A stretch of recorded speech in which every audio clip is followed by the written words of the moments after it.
What's going on, everybody? My name's Corey. This is Explaining Anime. So, in the last episode of My Hero Academia, the big showdown between All for One and One for All came to a conclusion, and since I've never actually mentioned that series on this channel, I figured that right now would be a good time to start. So, I'm going to be talking about both of those quirks, but I'm going to be doing them in separate videos. I want to talk about the One for All first, so if you could not figure out this by the title of this video is going to be about One for All. But first, if you look down below the video, you're going to see a little red button that says subscribe on it, with a bell next to it, and a little thumbs up thing. So if you decide that you want to click on any of those or all of those, at any point between now and the end of this video, I would greatly appreciate it. But let's jump into the video. So One for All is a quirk that does two different things, which is kind of rare. It allows the user to stockpile their power, giving the user superhuman strength, and their agility, hearing, and their speed is all greatly increased. Now, it's also a quirk that can be transferred to other people. Now, as far as I know, this has never been confirmed, but it does kind of seem like it gets stronger with everybody that it's passed on to.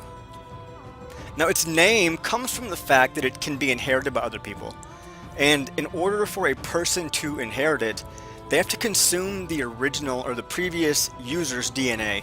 In the case of Midoriya, this is disgusting, but he ate a piece of All Might's hair. That's so gross. But what's cool though is that even if a person consumes the user's DNA, they will not gain the quirk unless the user wants them to. Which is why, like, the hero killer did not gain the quirk when he ingested Midoriya's blood. That's kind of gross too. But whenever it's in use, it does change the appearance of the user.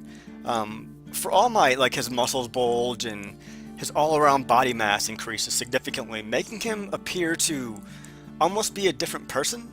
But when Midoriya uses it, whatever part of his body that he's using it on, it begins to glow.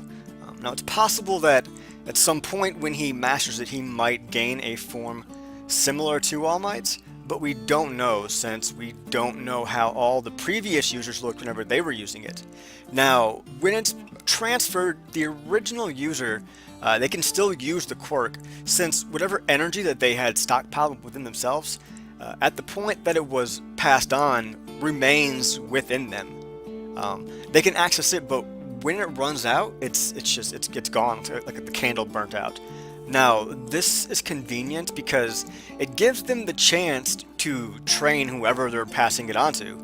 It means that it can still be used to protect people while the new user is trying to figure everything out. And it gives the new user time to get used to it because it puts an enormous strain on the body. I mean, just look at Midoriya.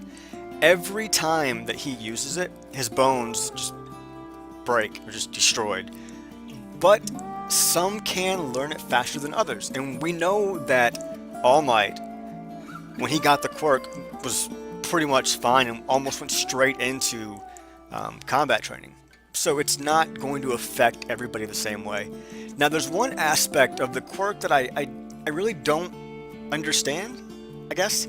It's when Midoriya was about to lose his fight with Shinso, he began to feel the presence of several other people just before One for All was activated and he was able to break free. Not sure about this, but it does seem like the people or the presence that he felt were the previous users of One for All, like their presence has been seared into the quirk. Now, the origins of One for All are kind of ironic because there's another quirk that's known as All for One, and essentially it allows the user to steal quirks from other people, and then they can distribute those quirks to other people. The user is just known by the name of the attack, All for One, but a long time ago he stole a quirk that allowed people to stockpile energy.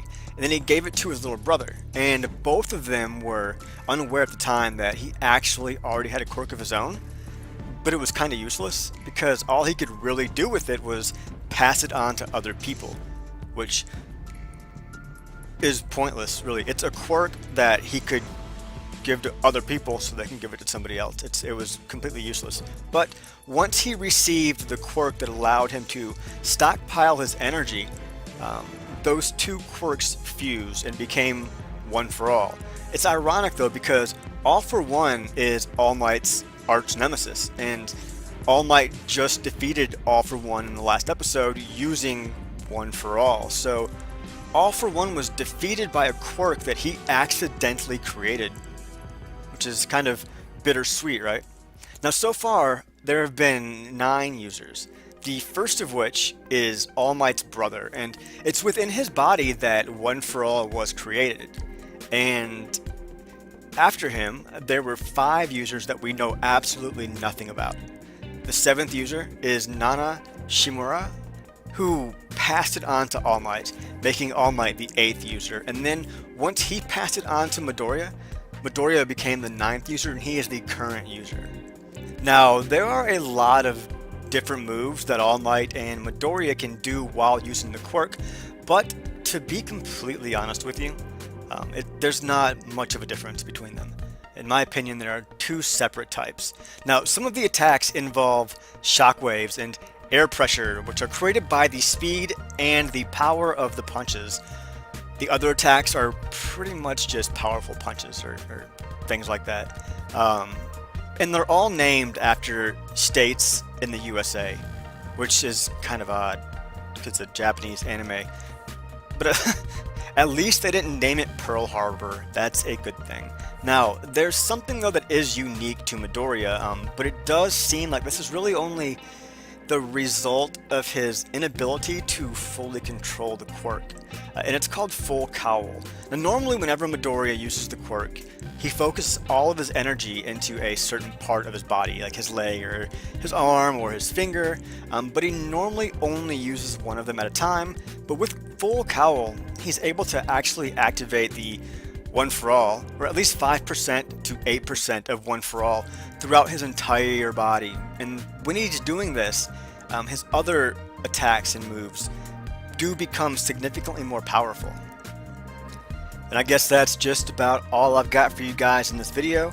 As always, don't forget to like, subscribe, share, and comment if you like the video. Check out some of my other content. I got a whole bunch of stuff on there. But I will see you guys next time.